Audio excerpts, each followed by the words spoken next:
There is something hiding inside the bond market data right now that most people are completely ignoring. And if they understood what it actually means for gold, for silver, for their savings, they would not be ignoring it. Here is the setup. The U.S. national debt just crossed $39.84 trillion. The government is now spending more to service its debt than it spends on national defense. The 30-year Treasury yield hit its highest level in nearly 2 decades. Mortgage rates at 6.66% are crushing the housing market. And the Federal Reserve just held rates steady at its July 29th meeting, 9-3, with 3 dissenting officials actively pushing for a rate hike. Everything about that picture looks like pressure on gold and silver. And the crowd? The crowd is positioned for exactly that. Futures markets are pricing a rate hike next month. But here's the thing, nobody in the mainstream financial press is connecting right now. When a government owes nearly $40 trillion, when interest on that debt is already consuming a larger share of the budget than national defense, when mortgage rates at these levels are quietly destroying the housing market, there is only one tool left in the box that fixes all of this at once. That tool has a name, and it is called quantitative easing. And if you understand what QE does to gold and silver every single time it appears, then you understand why the setup forming right now, quietly, under the surface, while the crowd is looking the wrong direction, may be one of the most significant in years. Stay with us all the way through. By the end of this video, you will have a framework that cuts through every headline and gets you directly to what matters. Before we go any further, drop a comment right now. One honest answer. Do you think the Federal Reserve is going to hike rates next month, hold, or quietly pivot in the other direction? Put your call in the comments. We are going to come back to this at the end of the video, and you may be surprised by the data. If this kind of macro analysis is why you are here, hit subscribe, hit the like button. This channel exists to give you the clearest possible picture of what is happening in gold, silver, and global money before the headlines catch up. Let's go. Part 1. The debt wall and why it changes everything. Let's start with the number that reframes everything else in this conversation. As of July 30th, 2026, the U.S. national debt closed at $39.84 trillion. The debt has been growing at an average of roughly $12.6 billion per day over the past 30 days. And here is the detail that puts this in perspective in a way that no single headline has managed to. The government has spent $827 billion so far this fiscal year just to service the interest on that debt. That is more than it has spent on national defense. Think about that for a moment. Not the defense budget, not Medicare, the interest payment, the cost of having borrowed. That is now the single largest line item in the federal budget. Now the 10-year Treasury yield sits at approximately 4.7%, its highest level since January of last year. The 30-year bond yield has climbed above 5.2%, near its highest levels in nearly 2 decades. The 30-year mortgage rate just came in at 6.66% for the week ending July 30th, according to Freddie Mac, its highest level in a year. Every one of these numbers is telling the same story from a different angle. The cost of money has risen sharply, and for an economy carrying $39.84 trillion in debt, every basis point that yields rise is not just a market data point. It is a direct multiplication of the fiscal pressure that is already unsustainable by every conventional measure. Here is the critical question that Wall Street is asking quietly, but not saying on camera. If Treasury yields stay this high, who absorbs the $1.7 trillion or more that the government needs to borrow just this year? Because the answer to that question is the same answer that explains why QE is not a political preference right now. It is becoming a mathematical necessity. When natural buyers are not sufficient to absorb Treasury supply at these yields, something has to give. Either yields rise even further, which compounds the debt problem at an accelerating rate, or a buyer of last resort steps in to purchase bonds that the market will not absorb at acceptable prices. That buyer of last resort has a name. You already know it. The Federal Reserve. This is the mechanism. This is the machinery behind the headline that has not been written yet. And understanding it is the foundation of understanding why gold and silver are positioned the way they are right now. If your first reaction is, this all sounds like doom and gloom, let me give you a different frame. Because the historical record on what QE does to gold and silver is not doom. It is one of the clearest, most consistent patterns in modern financial history. And we are going to walk through exactly what that looks like. Stay with us. Part 2. What is Fiscal QE? and why it is already happening. Here is something that was published just this week that almost nobody noticed. An article from August 5th in American Thinker made note that Wall Street has a new favorite phrase quietly circulating among institutional desks: Fiscal QE. Fiscal QE is not the same as the Fed buying bonds directly, at least not in the traditional announced sense. What it describes is the U.S. Treasury increasingly financing the deficit through short-term Treasury bills rather than longer-term notes and bonds. More than half of the current deficit is now being financed through T-bills, a level not seen since the financing shift following the 2022 bear market. Why does this matter? Because flooding the market with short-term bills, while keeping long-term bond issuance relatively constrained, is a mechanism that effectively acts like liquidity expansion, similar in character to QE, even if it carries a different name. And institutions that understand this are already adjusting their positioning accordingly. The Federal Reserve itself has already made a key move that most commentary has buried.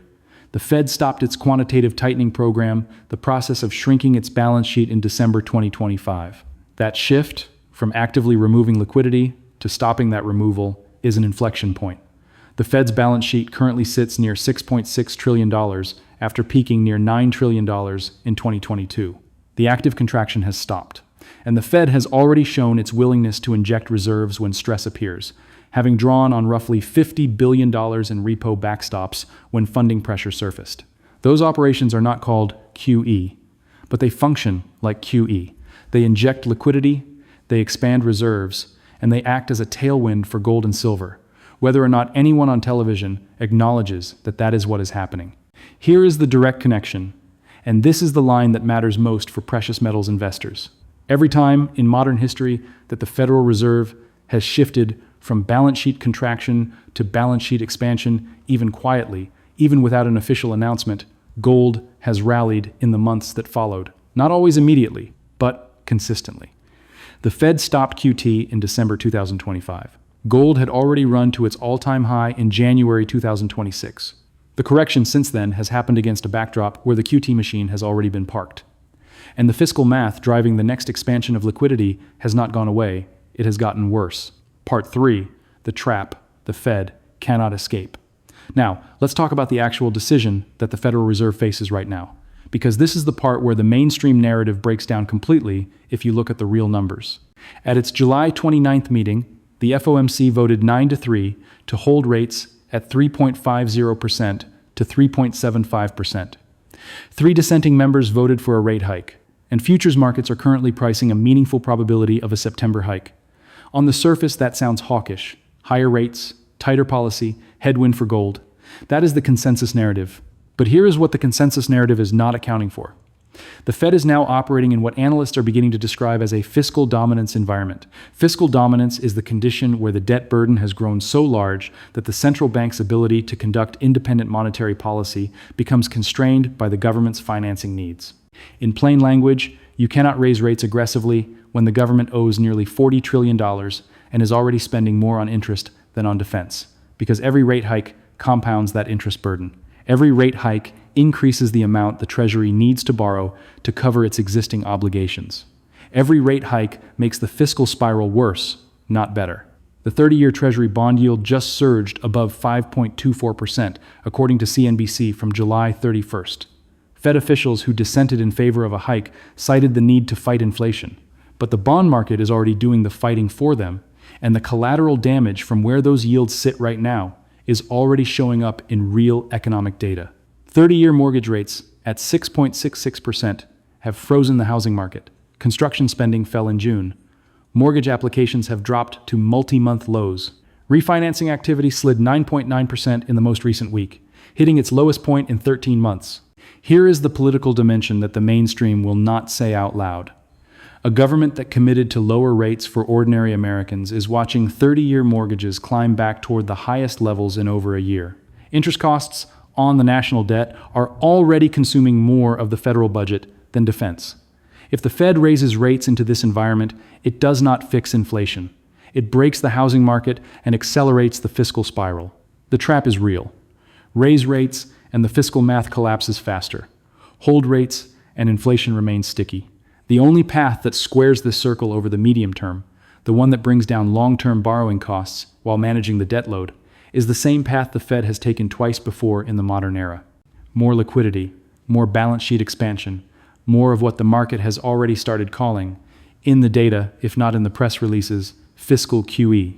Stay right here, because what comes next is the part that directly connects everything we have just built to gold and silver, and it is grounded in one of the most consistent historical relationships in all of financial markets. Part 4, what QE has done to gold every single time. This is the history, and it is worth knowing precisely, not as a prediction, but as a pattern. QE1, November 2008. The Fed launched its first asset purchase program in response to the financial crisis. Gold was trading near $750 per ounce entering that period. By the time QE1 ended in March 2010, gold had risen to approximately $1,150 per ounce. QE2, November 2010 to June 2011. Gold entered that period near $1,350. By the time QE2 ended, gold was trading above $1,500. Within months of QE2's end, gold had climbed to its then all-time high above $1,900 per ounce. QE3, September 2012 to October 2014. This was the open-ended purchase program. Gold entered near $1,700, pulled back as the program ran, and the period of suppression set the stage for the next major accumulation cycle. And then the most recent example. When the Fed ceased QT in December 2025 and the balance sheet stopped contracting, gold was already in the final stages of the run that took it to $5,597 in January 2026. The pattern is not complicated. When the Federal Reserve expands its balance sheet or stops contracting it, the purchasing power of the dollar is diluted relative to assets with fixed supply. Gold and silver, which cannot be printed, which cannot be issued at will, which do not have a central bank deciding how many ounces to create, are priced in dollars. When there are more dollars and the same number of ounces, the math moves in one direction. Silver's relationship with QE is even more pronounced than gold's. During the QE1 and QE2 period, from 2008 to 2011, gold roughly doubled.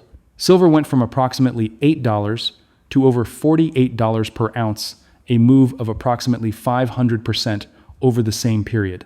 Silver does not just participate in QE-driven rallies, it amplifies them, because it carries the same monetary sensitivity as gold, combined with industrial demand that accelerates when liquidity conditions improve and economic activity picks up. This is the historical record. It is not speculation. It is documented price action across multiple QE cycles, across more than a decade and a half of modern monetary policy history. Part 5, where gold and silver stand right now. Let's put all of this into the context of where the actual markets are sitting today. Gold is currently trading near $4,050 to $4,100. That is approximately 27% below its all-time high of $5,597, set in January 2026. The 6-week consolidation range that gold has been stuck in between roughly $4,070 and $4,110 is one of the tightest of the entire year. Analysts at Forex.com have identified the key breakout level at the 52-week moving average and the 2026 yearly open, which sits at $4,312 to $4,320. A confirmed weekly close above that range shifts the entire technical structure. Silver is sitting near $58 to $59 per ounce. That is approximately 50% below its all-time high of $116, reached in the same January window.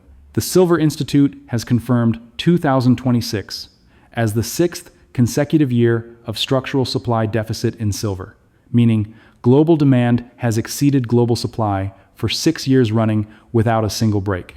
The deficit in 2026 is projected to widen to approximately 46.3 million ounces, according to the Silver Institute's World Silver Survey. Here is the macro alignment that is building quietly right now. The Federal Reserve stopped QT in December 2025. The Fed's balance sheet has stabilized. Fiscal QE, the Treasury's shift to short-term bill financing that functions like liquidity expansion, is already underway and being noted by Wall Street insiders. The debt math makes a full return to bond purchases not just possible, but over the medium term arguably necessary. The 10-year Treasury yield, near 4.7%, and the 30-year, near 5.2%, are creating political and economic pressure that grows with every passing month. And gold is sitting 27% below its all-time high. Silver is sitting 50% below its all-time high. Every major institutional gold forecast for year-end 2026 sits meaningfully above current prices. Goldman Sachs at $4,900, JP Morgan at $4,500 in Q4, HSBC at $4,560. These are not precious metals newsletters. These are the largest financial institutions in the world. The crowd is currently positioned for a rate hike. Futures markets have priced hawkishness, and the data points in a direction that makes sustained hawkishness increasingly difficult to maintain as the fiscal math continues to compound. When a market is positioned 65% in one direction and the data is pointing the other way, the repricing when it comes does not happen gradually. It happens fast. Part 6, the silver argument right now. Let's spend a specific moment on silver, because silver's setup here is genuinely different from gold's, and the difference matters. Silver has a supply deficit that has run for 6 consecutive years. COMEX registered silver inventories have fallen roughly 75% since 2020, from approximately 346 million ounces to around 88 million ounces. The Silver Institute projects the 2026 deficit at 46.3 million ounces, wider than 2025. At the same time, silver demand from AI data centers, electric vehicles, solar panel manufacturing, and semiconductor production continues to grow structurally. These are not optional markets. These are industries that have no commercially viable substitute for silver in their core applications, and they are all expanding simultaneously. Coin and bar demand is forecast to rise 18% in 2026, according to the World Silver Survey. More retail buyers entering the market at exactly the moment physical supply is tightest, and the gold-silver ratio, the number of ounces of silver required to buy 1 ounce of gold, sits at approximately 68 to 70. The historical average of this ratio is 55 to 60. An elevated ratio signals that silver is undervalued relative to gold by historical standards.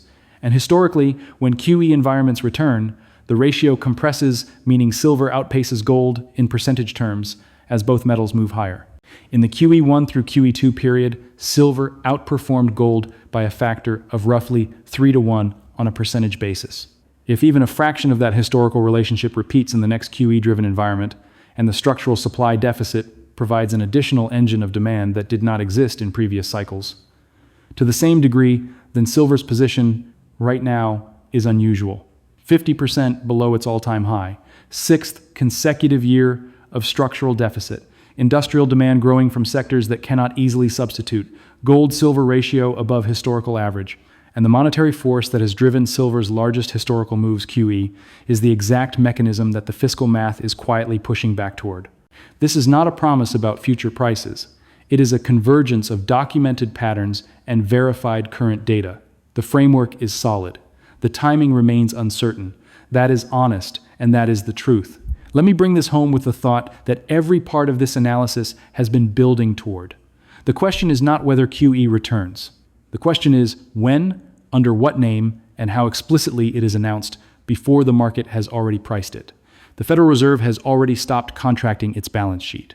Fiscal QE, short-term bill financing at record share of the deficit, is already in motion and being named as such by Wall Street analysts. The debt at nearly $40 trillion, growing at roughly $12.6 billion per day, compounding interest obligations that already exceed the defense budget, creates a fiscal environment where the pressure toward balance sheet expansion does not diminish, it increases. Gold has historically rallied in every QE cycle, without exception.